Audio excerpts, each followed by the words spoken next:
I'm doing some research, and well, the research for some business things.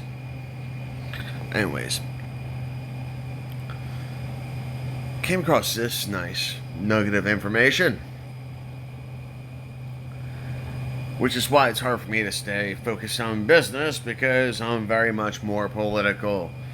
Um, Conclusion: body temperature is an independent determinant of heart rate, causes an increase of approximately 10 beats per minute per degree centigrade. Body temperature is also an independent determinant of respiratory rate. Basically, because here I am trying to prove the concept of my business, and it's like, well, this is just a brief indicator. And, if people really want to get headstrong into this whole COVID thing, then we must at least show what we're working with. And it's going to be very difficult due to these crude gauges. And there could be failure rates, just like with any test. And just like efficiency of men, there is no 100%. Man shots to perfection, knowing that we always fall short. That's why we can measure a square, but we cannot measure a circle. We measure a triangle, I should say. That's three-sided. That's really what we... But we're fourth-dimensional because we're sentient.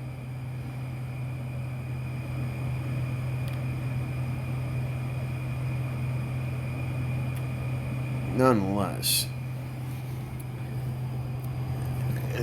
we need to do...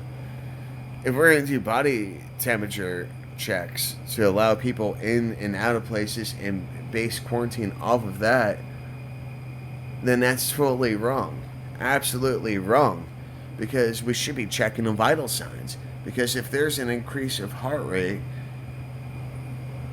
and which typically, at least intuitively speaking, just right. If I'm exerting force, I'm going to be breathing harder, and my heart's going to be pumping blood faster because I'm going to get the oxygen going there.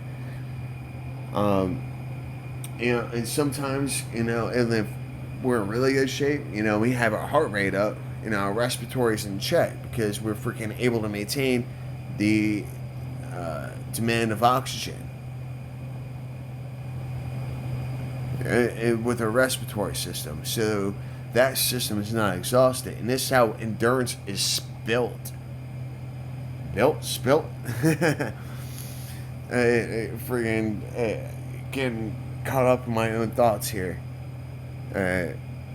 Because I'm just speaking off the cuff. And it's like, if I can speak off the cuff in a manner, then always just try. You can't sell something if there's... But anyways, and also, check out, we just got a blizzard up here in Virginia, the nor'easter and such, the temperatures dropped. So, checking someone's temperature, right when they come inside, and that's going to skew the results too, because what's the control? And okay, I'm using Walmart as an example because you know what? Freaking rich and poor go to Walmart. I don't give a care. Unless there's only a handful of people that have been, in the grand scheme of things, there's only been a handful of people who have not stepped into a Walmart. And the thing is, yes, they have that breezeway. And when you walk into the building and walk out, when you walk into the building from outside, you grab the cars, there's the vending machines, and then the greeter. Actually, you know what? There is only one wall, but they have that gated off. If they're not using it. Actually, I never seen them have it get it off either.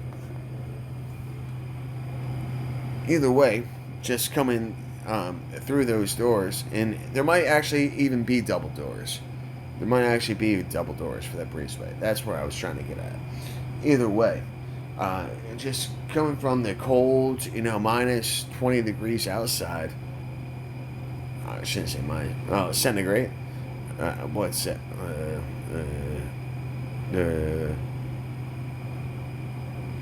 Like 16 degrees Fahrenheit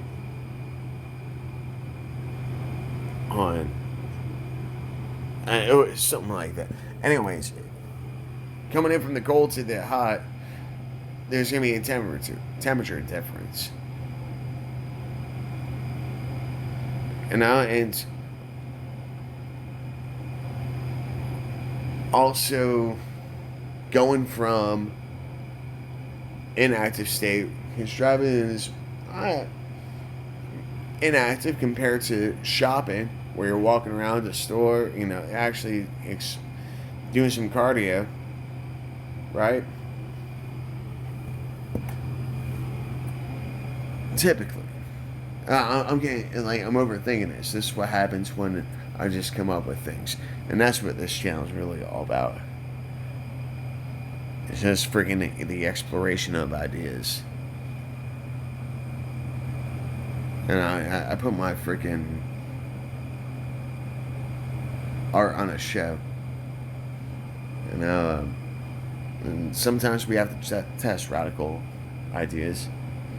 But to get back on to the point, or to conclude the reasoning for this video, is that they're trying to use this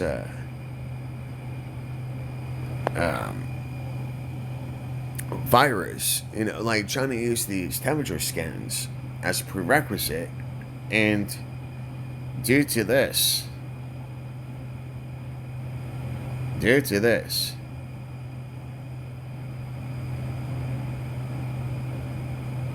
little tidbit of information, and it's like, well, we need to have more of a controlled study on that.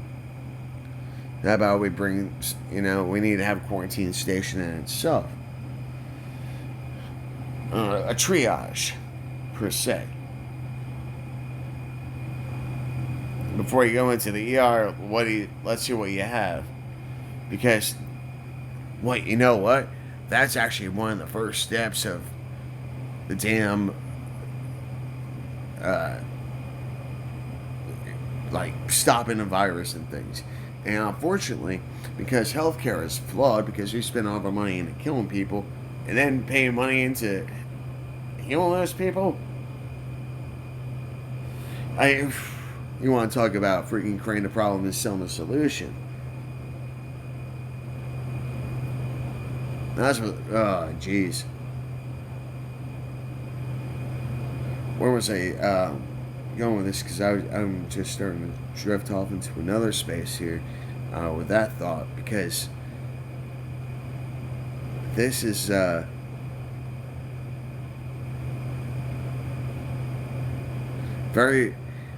behavior of this virus, the political behavior of this virus has been very warlike.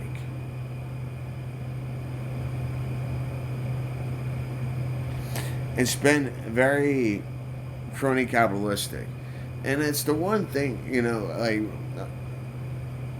maybe us conspiracy theorists, instead of being humble, we need to just admit our guilt or our wrongs and say, hey, we thought it was going to be aliens, asteroid, something out of this world. And you know what? A virus can be very much out of this world. This is why I haven't uploaded in a while, because of where I'm currently at. So hold on. So something that was published in 2013 has a warning message on it. Oh, so you want to say that they, someone's grasp isn't stronger than ours? All right. The quest for extraterrestrial life. What about the viruses? Recently, viruses have been recognized as the most numerous entities and primary drivers of evolution on Earth. Historically, viruses have been mostly ignored in the field of astrobiology due to the view that they are not alive in a classical sense and, if encountered, would not present risk due to their host-specific nature. What we currently know of viruses is that we are most likely to encounter them on other life-bearing planets. That, while some are exquisitely host-specific, many viruses can utilize hundreds of different host species. That viruses are known to exist in our planet's most extreme environment, and that while many do not survive long outside their host, some can survive for extended periods, especially in the cold, because that's dormant, that's hibernation. In what space that's pretty damn cold in certain areas. In our quest for extraterrestrial life, we should be looking for viruses. While any encounter may pose no risk, the possibility of an encounter with a virus capable of accessing multiple cell types exists, and any prospective contact with such an organism should be treated accordingly. And just pay attention to where I'm citing this from, right?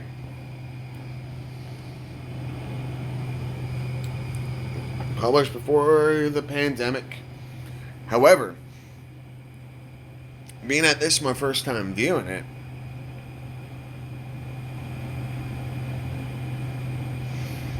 and this is on here, what was altered?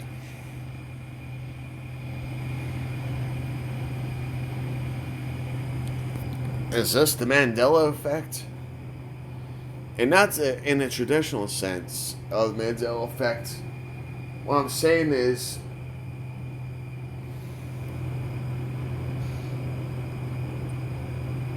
due to the operations of our governments around the world, have we all been put under mass hypnosis?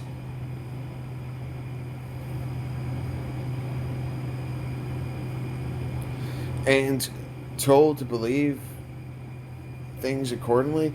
I mean, because things are all digital now. And really the only way to get true knowledge is through real books. And if we see what's going on right now, we have essentially a digital book burden going on. And the last people I know, that did large scale freaking book burns were the Nazis. And then, I would think of the Romans, the Library of Alexandria. That's after they stole the knowledge. But, what if this is one of those vaccines that we just need a constant upgrade? What if this is an Apple phone?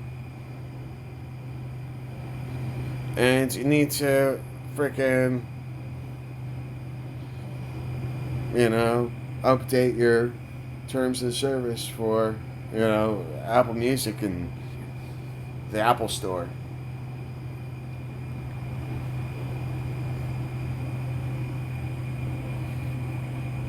I mean, that's all. Just think, people. Think. But I'm going back to my other studies. Take care, be safe, be kind, stay strong. I love y'all.